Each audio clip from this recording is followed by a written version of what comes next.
नाटक है सफेद रात और इसके कवि हैं आलोक धनवा। तो एक बार इसका वाचन कर लेते हैं, हम सुन लेते हैं कि कविता में क्या बताया गया। तो ध्यान से सुने। पुराने शहर की छत पर पूरे चांद की रात, याद आ रही है वर्षों पहले की जंगल की एक रात, जब चांद के नीचे जंगल पुकार रहे थे जंगलों को, और 12 सिंहे पीछे छूट गए 12 सिंहों को निर्जन मोड़ पर ऊंची झाड़ियों में ओझल होते हुए। क्या वे सब अभी तक बचे हुए हैं? पीली मिट्टी के रास्ते और खरहे महोगनी के घने पेड़, तेज महक वाली कड़ी घास, देर तक गौधूली ओस, रखवाले की झोपड़ी और उसके ऊपर 7 तारे। पूरे चांद की शहरी रात में किस लिए आ रही है याद? जंगल की रात है। छत से झांकता हूं नीचे, आधी रात बिखर रही है।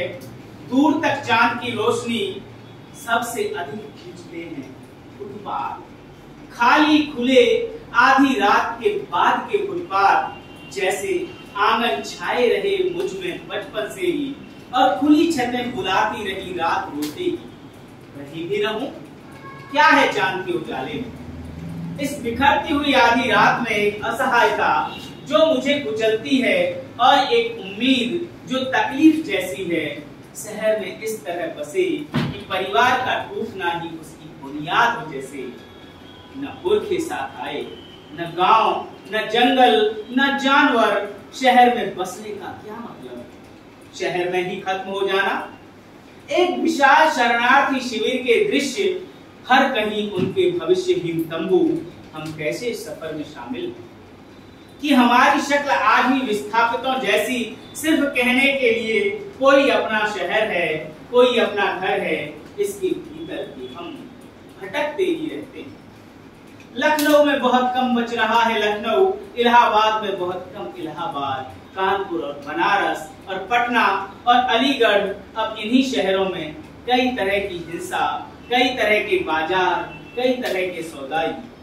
इनके भीतर, इनके आसपास, इनसे बहुत दूर बंबई, हैदराबाद, अमृतसर और श्रीनगर तक हिंसा और हिंसा की तैयारी और हिंसा की ताकत। बहस चल नहीं पाती, हत्याएं होती। फिर जो बहस चलती हैं उनका भी अंत हत्याओं में होता है। भारत में जन्म लेने का मैं भी कोई मतलब पाना चाहता था। अब वह भारत भी नहीं रहा जिसमें जन्म लिया। क्या है इस पूरे चांद के उजाले में, इस बिखरती हुई आधी रात में, जो मेरी सांस लाहौर, कराची और सिंध तक उलझती है? क्या लाहौर बच रहा है? वह अब किस मुल्क में है? ना भारत में, ना पाकिस्तान में, ना उर्दू में, ना पंजाबी में। पूछो राष्ट्र निर्माताओं से, क्या लाहौर फिर बस पाया? जैसे यह अछूती आज की शाम की सफेद रात एक सच्चाई है, लाहौर भी मेरी सच्चाई है। कहाँ है वो हरे आसमान वाला शहर बगदाद? ढूंढो उसे, वह अब अरब में कहाँ है? पूछो युद्ध सरदारों से, इस सफेद हो रही रात में क्या वे बगदाद को फिर से बना सकते हैं? वे तो खजूर का एक पेड़ भी नहीं उगा सकते। वे तो रेत में उतना पैदल भी नहीं चल सकते जितना एक ऊंट का बच्चा चलता है। धूल और गुबार से अंतरिक्ष की तरह खेलता हुआ क्या वे एक ऊंट बना सकते हैं? एक गुंबद, एक तरबूज, एक ऊंची सुराही, एक सोता जो धीरे धीरे चश्मा बना, एक गली जो ऊंची दीवारों के साये में शहर में घूमती थी, और गली में सिर पर फिरोजी रुमाल बांधे एक लड़की जो फिर कभी उस गली में नहीं दिखेगी।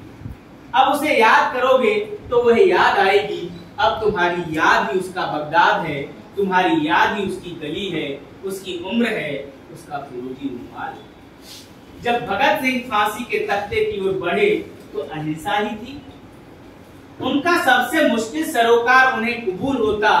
युद्ध सरदारों का न्याय तो वे भी जीवित रह लेते, बर्दाश्त कर लेते, धीरे धीरे उजड़ते, रोज मरते हुए लाहौर की तरह बनारस, अमृतसर, लखनऊ, इलाहाबाद, कानपुर और श्रीनगर की